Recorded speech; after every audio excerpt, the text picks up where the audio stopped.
जय जय श्रीराम जय श्रीराम जय जय श्रीराम जय जय श्रीराम जय जय श्रीराम बोल बजरंग बली की जय बोल बजरंग बली की जय। आजच्या या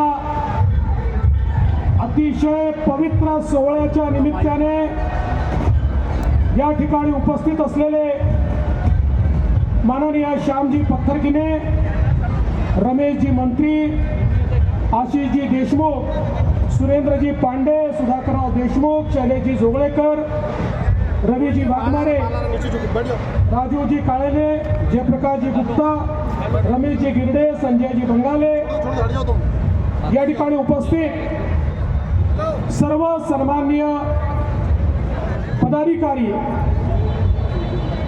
अश्विनीताई जिचकार, परिणिता फुके असे आमच्या सगळ्या भगिनी आणि उपस्थित सर्व भगिनी आणि बंधूंनो, आजचा दिवस हा अतिशय ऐतिहासिक अशा प्रकारचा दिवस आहे। 500 वर्ष तमाम भारतीयांनी, तमाम हिंदू समाजाने जो संघर्ष केला, ज्या दिवसाची वाट पाहिली, ज्याच्याकरता लाखो लोक बलिदान झाले, त्याच्याकरता असा संघर्ष पेटला की जो खऱ्या अर्थानं भारतीय अस्मितेचा संघर्ष होता। ते राम मंदिर आज त्याचा निर्माण होऊन त्या राम मंदिरामध्ये रामललांच्या मूर्तीची प्राण प्रतिष्ठा देशाचे प्रधानमंत्री माननीय नरेंद्र मोदीजींच्या हस्ते होती आहे। बंधू भगिनींनो, 500 वर्षातला सगळ्यात ऐतिहासिक दिवस आहे। 1528 साली बाबराचा सेनापती मीर बाकी याने राम मंदिर तोडलं, मूर्तीचं भंजन केलं। त्याच्या पाठीमागे त्यांची संकल्पना होती, त्याला हे माहिती होतं की जोपर्यंत भारतीयांच्या मनातून आम्ही राम आणि श्रीकृष्ण काढणार नाही, तोपर्यंत भारतीयांना गुलाम करता येणार नाही। आणि म्हणून त्यांनी त्या ठिकाणी रामाचं मंदिर पाडून बाबरी ढाचा बांधला। हा कलंकाचा ढाचा होता, ही मशीद नव्हती, तर भारतीयांच्या छातीवर, हिंदूंच्या छातीवर उभा केलेला एक कलंकाचा ढाचा होता, जो हे सांगत होता, तुम्ही आमचे गुलाम आहे, तुमचे रामही तुम्हाला वाचवू शकत नाहीत, हे सांगणारा कलंकाचा ढाचा होता। आणि मग साधू संतांनी लढाई केली, अनेक वीरांनी लढाई केली, 18 लढाया झाल्या, अनेकांचे त्या ठिकाणी जीव गेले, अनेक लोक शहीद झाले, पण संघर्ष सुरूच होता।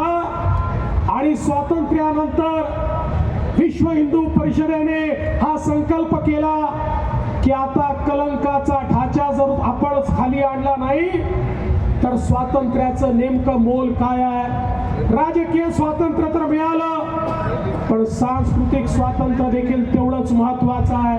राजकीय स्वातंत्र्य मिळालं, पण आध्यात्मिक स्वातंत्र्य तेवढंच महत्वाचं आहे। कारण ज्या देशाला आपली संस्कृती आणि इतिहास माहिती नसतो, त्या देशाला वर्तमान तर असतं, पण त्या देशाला भविष्य नसतं। आणि म्हणून त्या ठिकाणी राम जन्मभूमीचं आंदोलन सुरू झालं। अशोकजी सिंघलांच्या नेतृत्वामध्ये तमाम देशातले साधू संत एकत्रित आले। त्या ठिकाणी खऱ्या अर्थानं रामललाचं पूजन सुरू झालं, शिलान्यास झाला, रामशिला पूजन झालं। आणि पहिली कार सेवा 1990 ची, ज्यावेळी मुलायम सिंगांनी सांगितलं, परिंदा भी पर नहीं मार सकता, मैं किसी को आने नहीं दूंगा, कोई भी यहाँ पर नहीं पहुंच पाएगा, कार सेवकों को रोक सके ये किसमें दम है। कार सेवक पोचले, कार सेवकांना कोणी थांबवू शकलं नाही। कार सेवकांचा नारा होता, लाठी गोली खाएंगे मंदिर वही बनाएंगे, लाठी गोली खाएंगे मंदिर वही बनाएंगे। आणि लाठी गोली खात परिंदा भी पर नहीं मार सकता सांगितलं होतं. आमचे कोठारी बंधू त्या ठिकाणी वरती गुंबदावर चढले, त्यांच्यावर गोळ्या मारल्या गेल्या आणि छातीमध्ये गोळी जात होती, पण हातातला फगवा खाली आला नाही. छातीवर गोळ्या झेलल्या, पण त्या ठिकाणी जय श्रीराम म्हणत तो फगवा त्या ठाच्यावर त्या ठिकाणी प्रस्थापित करण्याचं काम आमच्या कोठारी बंधूंनी केलं, आमच्या लाखो कारसेवकांनी केलं. मला अतिशय आनंद आहे.